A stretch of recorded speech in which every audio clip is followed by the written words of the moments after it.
Chapter 23 from A Boy at War by Harry Mazer. A Western Union boy rode up on his bike and handed Adam's mother a telegram. She sat down and started to open the yellow envelope. Then she said, "You open it, Adam." He took the envelope. He'd seen these yellow envelopes before.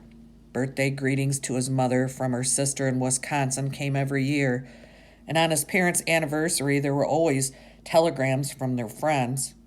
There was something special about a telegram, something important and urgent, something that couldn't be denied. He opened the envelope and took out the folded yellow sheet. The blue letters were pasted down on a paper in long strips. "The Secretary of War desires me to express his deep regret that your husband, Lieutenant Emery J. Pelko, has been missing in action at Pearl Harbor since 7th of December, 1941. Confirming letter follows. J. A. Ulio, the Adjutant General." The words wavered and seemed as big as alphabet blocks. "Read it to me," his mother said. "The Secretary of War," he read, and it was as if he were in school, aware of the sound of his voice, the words coming out automatically, one after another. "Desires me to express his deep regret that your husband, Lieutenant Emery J. Pelko, has been missing in action at Pearl Harbor since the 7th of December, 1941. Confirming letter follows. J. A. Ulio, the Adjutant General." "Missing in action," his mother said. She sat there, lips pressed together, hands crossed and gripping her shoulders. "Missing in action," she repeated. Missing in action. That meant maybe. It meant there was still a chance. It meant there was still a little bit of hope. But he knew there was no hope. When Adam's mother told him that the Navy was sending all dependent families back to the mainland, his first thought was no, he wouldn't go. No, he wouldn't leave his father. He couldn't. The thought of leaving his father here at the bottom of Pearl Harbor was too awful. But where was he going to live? He could hear his mother saying it. "How are you going to get along? Who's going to make your meals?" "Well, he'd live with Davy, sleep in his room. He'd eat with the family, find a job so he could pay them, and he and Davy would go to school together." "Mom," she was packing a trunk, emptying the shelves in the hall closet. "Mom, I'm going to stay here," Adam said.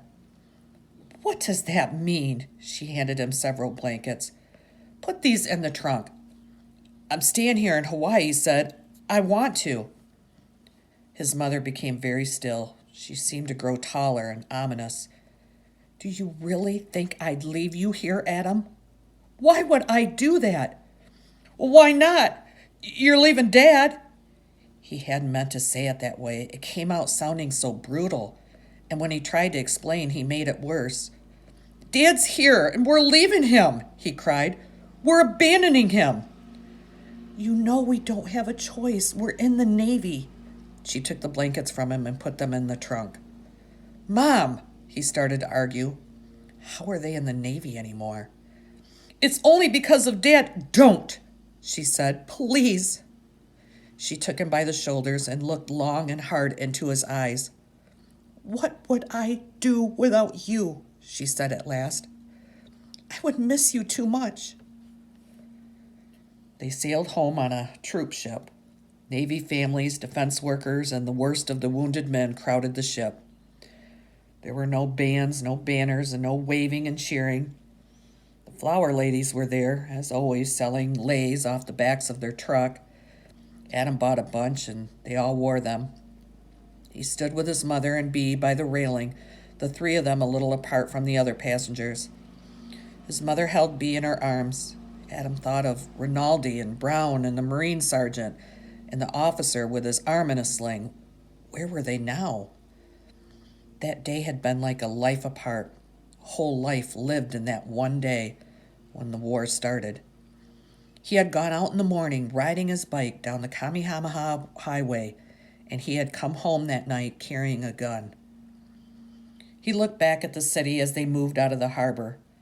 Beyond Honolulu, clouds streamed across the Kula Mountains like long, fat cigars.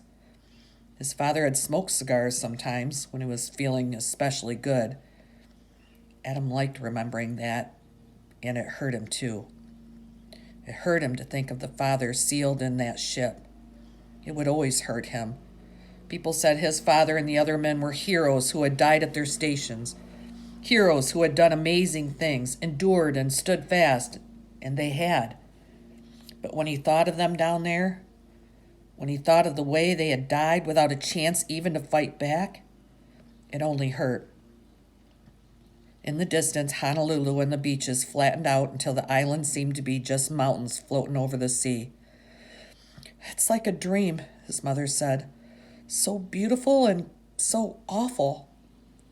As they sailed past Diamond Head, the flat old volcano, people dropped their leis into the sea. It meant you were coming back. Adam let his lei go and watched it drop into the water. "Goodbye, Dad." In the water, the flowers formed rafts of color.